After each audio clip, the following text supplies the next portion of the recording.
नमस्कार दोस्तों, आईसीए के इस ऐप पर आपका स्वागत है और मैं आनंद सिंह मॉडर्न हिस्ट्री का एक नया स्ट्रक्चर आपके सामने फिर मॉडर्न हिस्ट्री के एक नए वीडियो के साथ मुखातिब हुआ हूं। 1857 पे हम डिस्कस कर रहे थे और 1857 के पे अभी मैंने आपको बस जरा देर पहले आपको ये बताया है कि 1857 में असफलता के कारण क्या थे। ठीक है, देखिए अभी तक जितना मैंने बताया आपको उससे बहुत सारे सवाल बनने की गुंजाइश रह जाती है। अब 1857 का रिजल्ट क्या था, है कि नहीं? सबसे बड़ी बात यह है कि 1857 का रिजल्ट आपके सामने अगर देखा जाए तो 1857 का रिजल्ट मैं आपको बता देता हूं कि इसका एक रिजल्ट जो सबसे ड्रास्टिक रिजल्ट निकल के आता है वो ये निकल के आता है कि भारत में ईस्ट इंडिया कंपनी का शासन समाप्त हो जाता है। जी हाँ, कंपनी का शासन समाप्त हो जाता है, ब्रिटेन का नहीं। ठीक है, तो यहां पर अब जो अगला टॉपिक आपके 1857 पे जो लीड करके जाके वो टॉपिक बन जाता है महारानी का घोषणा पत्र। महारानी विक्टोरिया का घोषणा पत्र। ठीक है, और ये महारानी विक्टोरिया का जो घोषणा पत्र आता है ये 57 के संग्राम को पूरी तरह से सप्रेस कर लेने के बाद आता है, क्योंकि ब्रिटेन की संसद में भारत में चल रही इस अपराइजिंग को, इस आपके डिस्टर्बेंस को बहुत ज्यादा जो है क्रिटिसाइज किया जाता है। कई पॉलिटिकल यूनिट्स को भी मौका मिल जाता है कि ईस्ट इंडिया कंपनी को ये लोग घेर रहे हैं। इसके अलावा ग्लोबली जो आपके कई देश हैं उन्होंने भी जो है भारत में ब्रिटेन की इस ईस्ट इंडिया कंपनी द्वारा लिए जा रहे एक्शंस की काफी जो है आलोचना की। तो जब ब्रिटेन की सरकार चारों तरफ से घिर जाती है इसके बाद महारानी विक्टोरिया को इस मामले में इंटरवेन करना पड़ता है आके, और जब महारानी विक्टोरिया इस मामले में इंटरवेन करेंगी तो देखिए हमारे सामने क्या निकल के आता है। हमारे सामने जो चीज निकल के आएगी वो बड़ी इंटरेस्टिंग है कि महारानी विक्टोरिया ने सीधा सीधा कंपनी से बोल दिया कि अभी तुम्हारा जो है टाइम समाप्त हो जाता है। महारानी विक्टोरिया के घोषणा पत्र से संबंधित जो फैक्ट है वो देखिए कि इसको कैनिंग महोदय ने पढ़ा था आपके इलाहाबाद के मिंटो पार्क में। कहा? कैनिंग महोदय ने इसको 1 नवंबर 1858 को पढ़ा था, और ये जो है घोषणा पत्र पढ़ा गया था, ये कहाँ पढ़ा गया था? ये इलाहाबाद में पढ़ा गया था, इसीलिए क्वीन विक्टोरिया का इलाहाबाद घोषणा या इलाहाबाद का जो है क्या कहते हैं घोषणा बोला जाता है। और इलाहाबाद में ये पढ़ा गया था मिंटो पार्क में। कभी घूमने का अवसर मिले तो आप घूम के आइएगा। ठीक है, इलाहाबाद के मिंटो पार्क में पढ़ा गया था। अब सबसे महत्वपूर्ण बात यह है कि क्वीन जो है विक्टोरिया ने इस आपके इलाहाबाद के डिक्लेरेशन में किया क्या था। आप जरा जो चेंजेस है वो देख लीजिए, बड़े शानदार है। मैं सीधा सीधा परिवर्तन लिख के बात खत्म कर दूंगा कि क्या परिवर्तन हुआ। सबसे पहले जो परिवर्तन हुआ ये देखिए क्या है कि भारत पर ईआईसी का जो शासन था वो समाप्त हो जाता है कि नहीं? भारत पर जो है ईआईसी का शासन समाप्त हो जाता है और अब शासन किसके हाथ में चला गया? अब शासन क्राउन के हाथ में चला गया है। यानी अब क्राउन जो है, क्राउन मतलब ब्रिटेन के जो महाराजा या महारानी जो भी होंगे वो भारत के मामलों को देखेंगे, तो अब शासन क्राउन के हाथों में आ गया। तो ये आप समझ लीजिए कि अभी तक जो है भारत के ऊपर एक बिजनेस कंपनी रूल कर रही थी। इट्स जस्ट दैट कि अडानी कल को जो है आपके श्रीलंका में अपने इंडस्ट्रियल प्लांट्स को लगाएं और फिर श्रीलंका की इकोनॉमी को और वहां की पॉलिटिकल पूरे के पूरे सिस्टम को इस तरह से हाईजेक कर ले कि पूरा पूरा श्रीलंका वो ऑपरेट करने लगे। और बाद में जब अडानी जी के खिलाफ श्रीलंका में अपराइजिंग दिखाई पड़े तो इंडियन गवर्नमेंट अडानी जी को किनारे करे और श्रीलंका के ऊपर जो है आपके क्या करे, रूल करना स्टार्ट कर दे। तो इसको अगर आज कनेक्टिविटी से हम करके देखेंगे तो कुछ ऐसा दिखाई पड़ेगा। ठीक, जो उस समय वहां 1858 के अराउंड जो है भारत में हो रहा था। स्पष्ट है? तो सबसे पहला चेंज तो क्या आ जाता है कि आपके ईस्ट इंडिया कंपनी का शासन जो है समाप्त हो जाता है, और ईस्ट इंडिया कंपनी का जब शासन समाप्त हो जाएगा तो आपको क्या दिखाई पड़ेगा इसमें कि अब शासन क्राउन के हाथों में चला जाता है। ठीक है, इसके बाद आपको मालूम है कि ईस्ट इंडिया कंपनी में जो है 2 बोर्ड ऑफ डायरेक्टर्स, जो ईस्ट इंडिया कंपनी को चलाने वाली बॉडी थी, है ना, तो बोर्ड ऑफ डायरेक्टर्स हुआ करते थे और दूसरा बोर्ड ऑफ कंट्रोल हुआ करता था। बोर्ड ऑफ कंट्रोल हुआ करता था। तो ये जो बोर्ड ऑफ डायरेक्टर्स और कोर्ट ऑफ कंट्रोल हुआ करता था इसको भी समाप्त कर दिया जाता है। इस पूरे के पूरे एआईसी के बोर्ड ऑफ डायरेक्टर्स और बोर्ड ऑफ कंट्रोल को जो है समाप्त कर दिया जाता है और इसके स्थान पर एक नए ऑफिस का सृजन किया जाता है और वो कहलाता है secretary to the Indian state. जैसे आप सरल शब्दों में कह सकते हैं कि वो कहलाएगा, वो ऑफिस कहलाएगा भारत सचिव। क्या कहलाएगा? भारत सचिव। अब भारत सचिव में कितने सदस्य हुआ करते थे? भारत सचिव में टोटली 15 मेंबर्स हुआ करते थे। कितने? 15 मेंबर होंगे, और इन 15 मेंबर्स में से आप ये समझ लीजिए कि 8 महारानी अपॉइंट करेंगी या क्राउन अपॉइंट करेंगे और 7 कंपनी द्वारा अपॉइंट किए जाएंगे। 7 जो है आपके किसके द्वारा? कंपनी द्वारा, और 8 महारानी द्वारा अपॉइंट किए जाएंगे। तो अब ये जो है नया ऑफिस डेजिग्नेट किया गया भारत सचिव नाम का। ये भारत सचिव कहाँ बैठेगा? ये भारत सचिव बैठेगा लंदन में। और इस भारत सचिव की जिम्मेदारी क्या है? इस भारत सचिव की जिम्मेदारी है कि भारत के लीगल आपके जो है डेवलपमेंट में, भारत के संवैधानिक विकास में, भारत में क्राउन की नीति और क्राउन के निर्णयों के संदर्भ में पूरा का पूरा एनालिसिस करना, महारानी को रिपोर्ट करना भारत के संदर्भ में, और यदि भारत में कोई नई अपराइजिंग होती है या भारत में कोई नया परिवर्तन करना है तो उन सारे मामलों से महारानी को अवगत कराना, या महारानी कोई निर्णय चाहती है भारत के विषय में तो उसको जो है एग्जीक्यूट कराना। ठीक है, तीसरा जो परिवर्तन होता है वो ये होता है कि अभी तक जो है कंपनी का जो मुख्य अधिकारी होता था उसे हम कहते थे गवर्नर जनरल, है कि नहीं? उसे हम क्या कहते थे, गवर्नर जनरल। और गवर्नर जनरल पद को भी जो है आपके समाप्त कर दिया जाता है और अब नया एक पद सृजित होता है और नया पद क्या कहलाएगा, वायसराय कहलाएगा। नया पद क्या कहलाएगा, वायसराय। तो इस तरह से उस समय आपके मालूम है कि कैनिंग महोदय थे, तो कैनिंग जो है वही क्या बन जाते हैं, पहले वायसराय बन जाते हैं। कैनिंग महोदय ही क्या बन जाते हैं, पहले वायसराय बन जाते हैं। तो भाई साहब ये तो वो चेंजेस हो गए जो कि आपको इस महारानी के, क्वीन विक्टोरिया के घोषणा पत्र में दिखाई देता है। बट ऐसा नहीं कि चेंजेस सिर्फ इतने ही थे, ऐसा बिल्कुल नहीं कि चेंजेस जो है सिर्फ इतने ही थे। यहां पर एक और चेंज होता है। महारानी ने क्या किया, जो राज हड़प नीति डलहौजी लेकर आया था, उस नीति का त्याग कर दिया। महारानी ने क्या किया, विलय की नीति का त्याग किया। ठीक है, और जब महारानी विलय की नीति का त्याग कर देंगी तो एक नई पॉलिसी लेकर आएंगी। ऐसा नहीं कि त्याग कर दिया तो कुछ नया नहीं लाया गया, यहां से एक नई पॉलिसी आएगी ब्रिटिशर्स की, और वो आएगी अधीनस्थ संघ की नीति। क्या जाती है, अधीनस्थ संघ की नीति। ठीक है, अगर कभी आप सुनेंगे या अगर आप कभी जानना चाहेंगे कि यहां से सवाल कैसे बनेंगे, तो आप सवाल का जो है ड्राफ्टिंग कुछ इस तरह से देखेंगे कि 1858 के बाद ब्रिटिशर्स ने भारत के प्रति कौन सी नीति अपनाई, तो अधीनस्थ संघ की नीति। या ऐसा पूछा जाएगा कि 1857 के संग्राम के पश्चात ब्रिटिशर्स ने किस नीति का परित्याग किया, तो आप बोलेंगे कि भैया जो है आपके, जो है क्या कहते हैं, जो आपके कवरिंग वाली नीति था, कि विलय की जो नीति थी, डलहौजी जो इंट्रोड्यूस करके आया, तो उस विलय की नीति का परित्याग किया गया था। ठीक है, अधीनस्थ संघ का सिंपल सा मतलब है कि अब सारे के सारे देशीय रियासतें और ब्रिटिश इंडिया ब्रिटिश छत्र के नीचे काम करेगा, उनके जो है कह सकता हूं कि शरण में काम करेगा। ये अधीनस्थ संघ की नीति थी, जहां पर वो सबको कॉपरेट करके सबके साथ चलेंगे, सबसे टकराने की बजाय सबको अपनी डोमिनेंस फील कराते हुए सबको कॉपरेट करते हुए चलेंगे, ताकि उनको बिजनेस और रूल दोनों में ही सुविधा हो सके। तो ये कुछ परिवर्तन जो है आपके क्वीन विक्टोरिया के घोषणा पत्र में किए गए थे, जो कि बड़े महत्वपूर्ण और इनिशियल हो जाते हैं। और केवल यही चेंजेस नहीं थे, चेंजेस और भी थे। जैसे यहां पर आप क्या देखेंगे, सिंपल सी बात है, सेना का अनुपात परिवर्तन किया गया। सेना की संरचना में परिवर्तन हुआ था। सेना की संरचना में पूरी तरह से काफी ज्यादा परिवर्तन देखने को मिला था। देखिए, सेना की संरचना में परिवर्तन की बात कहां से आ गई, सेना की संरचना में परिवर्तन की बात कुछ इस प्रकार से आ जाती है कि अवध के सिपाही सबसे ज्यादा हुआ करते थे आपके ब्रिटिश सेना में। ठीक है, और जब अवध के सिपाहियों का हम देखेंगे कि मौके पर जिस प्रकार से विद्रोह किया गया, तो इसके बाद से ब्रिटिशर्स को जो है ये डर सताना शुरू हो गया कि अब अगर हमने इस प्रकार से जो है सेना में अगर मैक्सिमम सिपाही अवध के ही रखे, तो यहां पर क्या होगा कि मौके पर जो है हो सकता है कि ब्रिटिशर्स को भारत गंवाना भी पड़ सकता है। अब जैसे पुराना अनुपात क्या था, अगर हम बात करते हैं कि पुराना अनुपात क्या था, तो पुराना अनुपात दिखाई पड़ेगा, जैसे देख लेंगे कि ब्रिटिश और भारतीय, ये अगर हम पुराना अनुपात देखेंगे तो 1:5 हुआ करता था। अब ये 1:5 क्यों हो रहा है, ये 1:5 इसलिए हो रहा है क्योंकि भारतीय सिपाही सस्ते पड़ते थे और ब्रिटिश सिपाही जो है वो इनको महंगे पड़ते थे। क्लियर कि नहीं, भारतीय सिपाही कैसे, इनको सस्ते पड़ते थे। और अब इस अनुपात को बदलने के लिए एक बड़ा महत्वपूर्ण कमीशन गठित किया जाता है। सवाल वहां से भी पूछा गया है, और उस सवाल जो है का जवाब है पील कमीशन। कौन सा कमीशन, पील कमीशन का गठन किया गया, और पील कमीशन जो है अब नई रिकमेंडेशंस देगा कि अब यही अनुपात जो पहले 1:5 का था, वो अब बोलेगा कि ये अनुपात अब 1:2 का रखा जाए। यानी एक ब्रिटिश सिपाही पर अब केवल 2 भारतीय सिपाही रखे जाएंगे। यदि 100 ब्रिटिश सिपाही है, तो यदि 300 लोगों की टुकड़ी है, तो उसमें आप ये समझ लीजिए कि 100 सिपाही आपके यूरोपियन होंगे या ब्रिटिशर्स होंगे और 200 सिपाही भारतीय होंगे। क्लियर है कि नहीं, तो ये एक जो है आपके अनुपात रखा गया। हालांकि बॉम्बे और मद्रास प्रेसिडेंसी, कहां पर, बॉम्बे और मद्रास प्रेसिडेंसी पे इस आपके विद्रोह का प्रभाव कम देखा जाता है, इसलिए वहां पर जो अनुपात है वो थोड़ा सा अलग रहता है।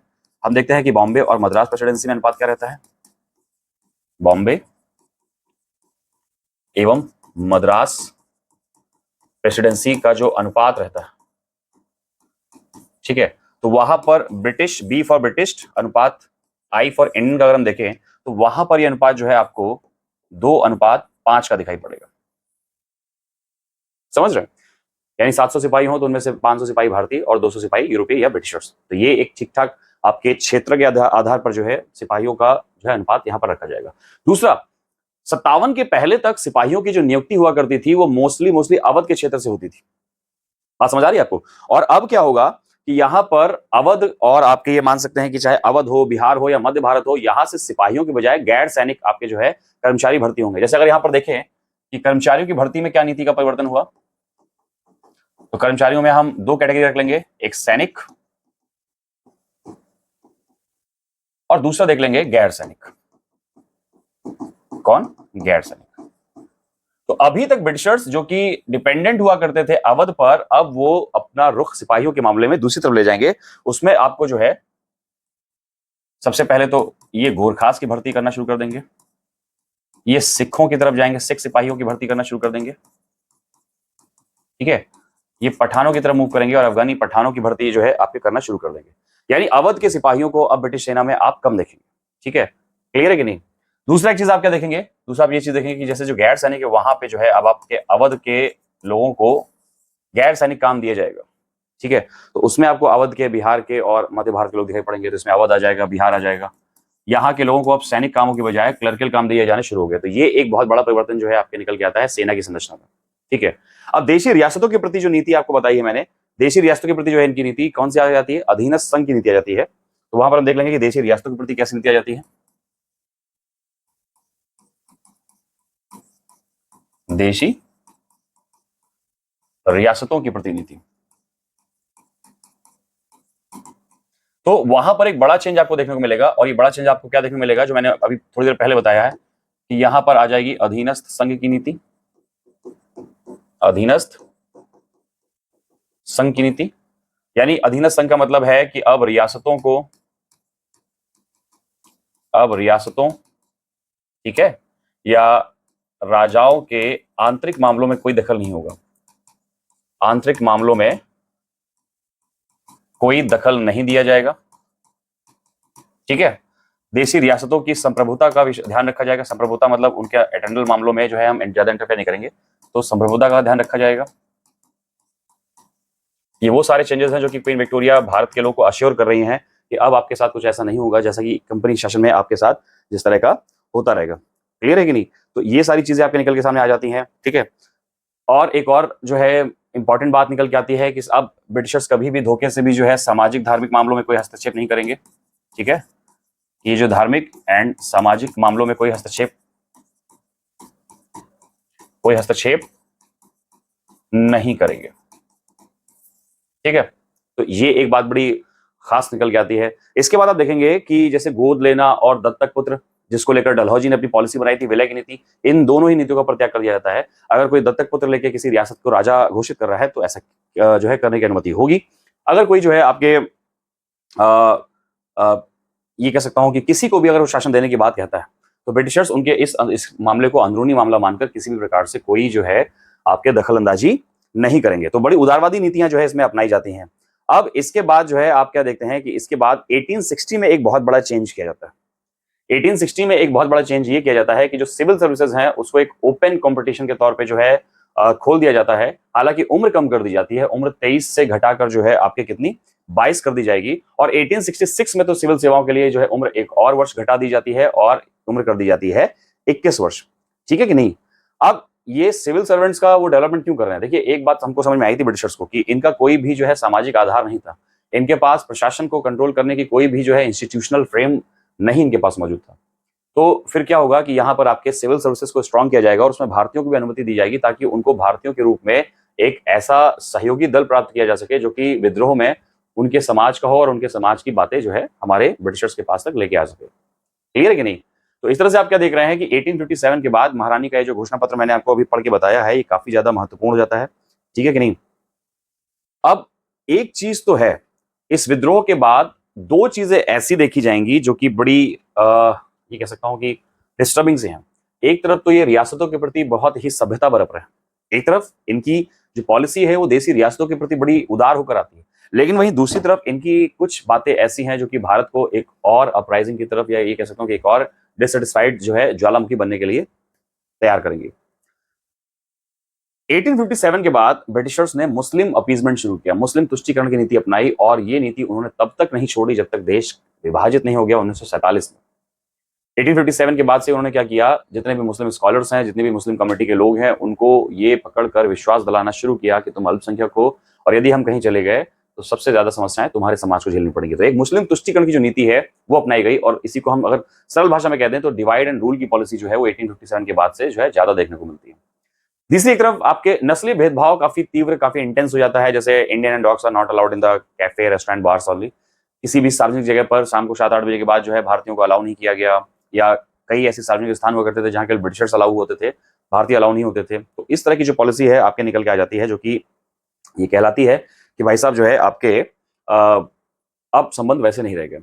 ठीक है, तो यहीं से जो है आपके 1857 पर पूछे जाने वाले लगभग सारी बातचीत विद कंसेप्ट और विद फैक्ट्स पूरी हो जाती है।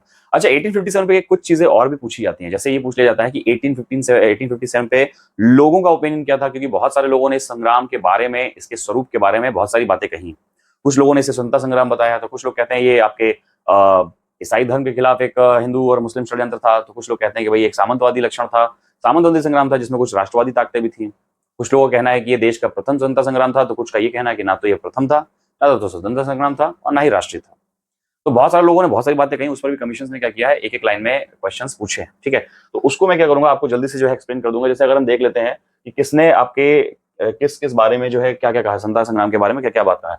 जैसे अगर मैं पूछूं कि कितने लोगों ने इसे सैनिक विद्रोह बताया, तो लॉरेंस और शीले, ये दो आपके जो है इतिहासकार थे जिन्होंने आपके क्या बताया इसको कि एक सैनिक विद्रोह था। ट्रेवेलियन और मालसन भी यही बात दोहराते हैं कि ये एक सैनिक विद्रोह था। इसके अलावा अगर हम देखेंगे तो भारत में सर सैयद अहमद खान और दुर्गादास बंदोपाध्याय भी इस बात से सहमत हैं कि 1857 एक सैनिक विद्रोह था। 1857 को सबसे पहले प्रथम स्वतंत्रता संग्राम किसने कहा? जैसे आप इस चैप्टर को पढ़ते हैं कि ये प्रथम स्वतंत्रता संग्राम था, तो ये जो टर्म, ये जो एक वाक्यांश में प्रयोग जो है आपके एक सेंटेंस बोल रहा हूं, ये सेंटेंस सबसे पहले किसने प्रोपोगेट करना शुरू किया? तो वो थे आपके जो है विनायक दामोदर सावरकर, वीडी सावरकर, जिन्होंने लंदन में बाकायदा 1857 से जुड़ी जितनी किताबें हैं उनको खंगाला और इसके बाद अपनी एक किताब निकाली, 1857 first freedom struggle of India, या 1857 फर्स्ट वॉर ऑफ इंडिपेंडेंस। तो इस 1857 के संग्राम को स्वतंत्रता संग्राम जैसे शब्द से सुशोभित करने वाले सबसे पहले व्यक्ति कौन थे? वीडी सावरकर महोदय थे। और शशि भूषण चौधरी भी जो है इसको आपके प्रथम स्वतंत्रता संग्राम ही कंसीडर करते हैं। ठीक, इसके बाद हम देख लेंगे कितने लोगों ने इसको जो है आपके राष्ट्रीय विद्रोह कहा है। तो राष्ट्रीय विद्रोह कहने वाले की संख्या जो है, ये आपके मालूम है कि नेता प्रतिपक्ष थे उस समय इंग्लैंड के, जो है आपके बेंजामिन डिज़रायली, इन्होंने इसे राष्ट्रीय विद्रोह कहा है। और अशोक मेहता ने भी जो है इसे जो है आपके राष्ट्रीय विद्रोह की संज्ञा दी। अशोक मेहता एक लेवल आगे चले जाते हैं। अशोक मेहता इस एक बात को, अशोक मेहता आपको समझ लीजिए कि जो है आपके ब्रिटिश हाउस ऑफ कॉमन्स के मेंबर भी रहे हैं। तो उन्होंने ब्रिटेन में हाउस ऑफ कॉमन्स में सबके बीच में ये कहा है कि ये एक नेशनल रिवोल्ट था। और अगर पूछा जाए कि अशोक मेहता किस दल से संबंधित थे, तो ये कंजर्वेटिव पार्टी के सदस्य थे। ठीक है, इसके बाद आपके कुछ और लोगों ने बहुत सारी बातें कही हैं, जैसे LER रीच के हिसाब से, यह धर्मांधों का जो है LR रीच के हिसाब से क्या बताया गया है कि ये जो है आपके धर्मांधों का ईसाइयों के विरुद्ध युद्ध है, ये LER रीज ने बोला है। PR होम्स इसको कहते हैं कि ये बर्बरता और सभ्यता के मध्य युद्ध है, ये पूछा गया है कई बार। आउटरम और टेलर का भी स्टेटमेंट कई बार पूछा गया है कि ये एक हिंदू मुस्लिम कंस्पिरेसी थी। और सबसे इंटरेस्टिंग तो सेंटेंस या सबसे इंटरेस्टिंग जो बात निकल के आती है वो निकल के आती है RC मजूमदार जी की। मैं आपको बताऊं 1857 में आपके इतिहास, 1857 का आधिकारिक इतिहास लिखने के लिए मजूमदार जी को संपर्क किया जाता है।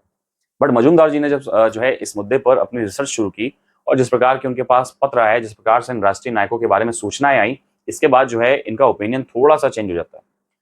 क्योंकि RC मजूमदार जी ये देखेंगे कि 1857 से भी पहले कई बार जो है सेनाओं में, कई बार कृषकों के तौर पर, कई बार जो है आपके आम समाज के लोगों द्वारा ब्रिटिशर्स के खिलाफ जो है एक डिससेटिस्फेक्शन और एक वायलेंट एक्शन देखा गया था। तो मजूमदार जी का कहना था कि पहला तो बिल्कुल नहीं था।